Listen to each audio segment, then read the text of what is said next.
आज हम एक ऐसी खबर पर बात करने वाले हैं जिसने पूरे देश को झकझोर कर रख दिया। जयपुर के एक जाने माने स्कूल में एक 9 साल की बच्ची की मौत, वे भी स्कूल की चौथी मंजिल से गिरने के बाद। ये कहानी है अमायरा की, एक छोटी सी बच्ची जिसका हंसता खेलता परिवार था और जो कुछ दिन पहले तक खुश थी, लेकिन 1 नवंबर 2025 की वे दोपहर सब कुछ बदल गया। ये कोई आम घटना नहीं है, इसके पीछे कई सवाल है, कई दावे हैं और एक पूरी जांच चल रही है। आज हम इस पूरी कहानी को एकदम सिंपल भाषा में आपके सामने रखेंगे। क्या हुआ था अमायरा के साथ, स्कूल की क्या भूमिका है और परिवार क्या कह रहा है। चलिए इस दुखद कहानी को समझने की कोशिश करते हैं ताकि हम सब मिलकर ऐसी घटनाओं से सीख सकें। सबसे पहले बात करते हैं हमारी मासूम अमायरा की। अमायरा 9 साल की एक प्यारी बच्ची जयपुर के मानसरोवर इलाके में अपने माता पिता के साथ रहती थी। उसके पिता एक प्राइवेट कंपनी में काम करते हैं और माँ बैंक ऑफ बड़ौदा में चीफ मैनेजर है। अमायरा अपने परिवार की इकलौती संतान थी। वे जयपुर के एक जाने माने और महंगे स्कूल नेराजा मोदी स्कूल क्लास 4 की स्टूडेंट थी। कुछ रिपोर्ट्स में क्लास 6 बताया जा रहा है, लेकिन ज्यादातर सोर्स बता रही है कि क्लास 4 में थी और उसकी उम्र 9 साल थी। अब बात करते हैं उस दिन की। 1 नवंबर 2025 शनिवार का दिन था। दोपहर करीब 1:30 बजे स्कूल में हड़कंप मच गया। पता चला कि अमायरा स्कूल की चौथी मंजिल से नीचे कूद गई थी। ये लगभग 48 फीट की ऊंचाई थी। वे नीचे झाड़ियों में गिरी और सिर दीवार से टकराने की वजह से गंभीर रूप से घायल हो गई। उसे फौरन पास के मेट्रो मास हॉस्पिटल में ले जाया गया, लेकिन अफसोस डॉक्टर्स ने उसे मृत घोषित कर दिया।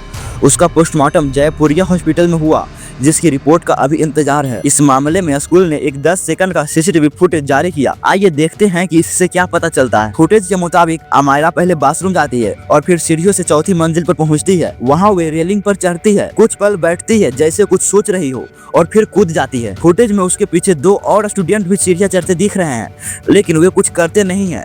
एक रिपोर्ट के मुताबिक एक टीचर या स्टाफ मेंबर भी पीछे खड़ा था, जिसने उसे रोकने की कोशिश नहीं की। पुलिस का शुरुआती निष्कर्ष यही था कि ये सुसाइड का मामला लग रहा है, लेकिन इसके पीछे की वजह साफ नहीं थी। और एक और बात, साइट पर कोई ब्लड स्टेन्स नहीं मिले, क्योंकि कहा जा रहा है कि स्कूल स्टाफ ने तुरंत उस जगह को साफ कर दिया था। अब आते हैं उस दर्दनाक सच पर जो परिवार सामने ला रहा है। ये कहानी सिर्फ एक दुर्घटना या सुसाइड की नहीं है, बल्कि इसके पीछे और भी गहरे आरोप हैं। परिवार का कहना है कि अमायरा पिछले 1-2 साल से स्कूल में बुलीड हो रही थी। खासकर कुछ लड़के उसे परेशान करते थे, गालियां देते थे। अमायरा ने खुद 2 बार अपनी क्लास टीचर को इस बारे में बताया था, लेकिन स्कूल मैनेजमेंट ने कोई एक्शन नहीं लिया।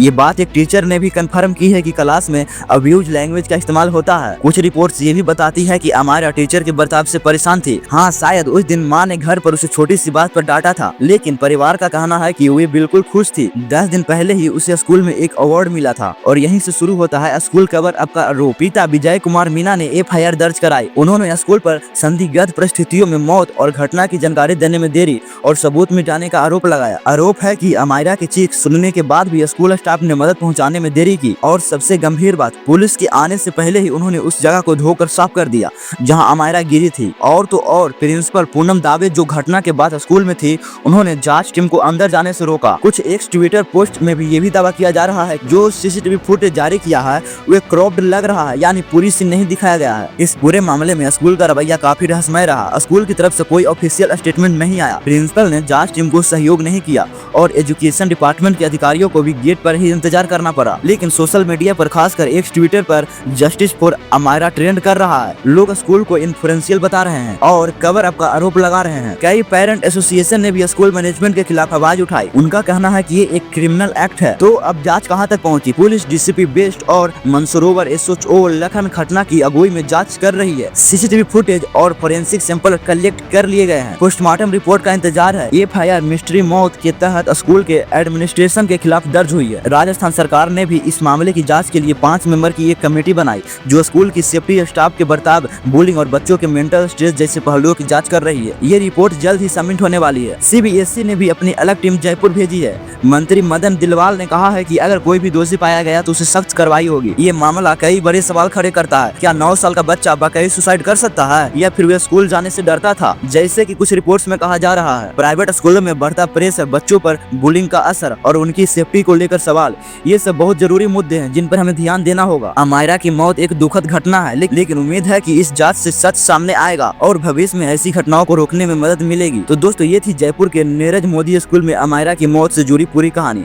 जैसे कि हमें अलग अलग सोर्स से पता चला है। हमने कोशिश की है कि आपको हर पहलू साफ साफ समझाया जा सके ताकि आप खुद समझ सके कि क्या हुआ होगा। याद रखिए, किसी भी खबर को सुनकर तुरंत अपनी राय न बनाएं, तथ्यों को जानना जरूरी है। अगर आपको ये जानकारी महत्वपूर्ण लगे और आप चाहते हैं कि हम ऐसे ही और भी जरूरी मुद्दों पर बात करते रहें तो प्लीज इस वीडियो को लाइक जरूर करें, अपने दोस्तों और परिवारों के साथ इसे शेयर करें ताकि ये जरूरी मैसेज से ज्यादा लोगों तक पहुंचे। और अगर आप चैनल पर नए हैं तो ऐसे ही इन्फॉर्मेटिव और जरूरी वीडियो के लिए चैनल को सब्सक्राइब करना बिल्कुल न भूलें।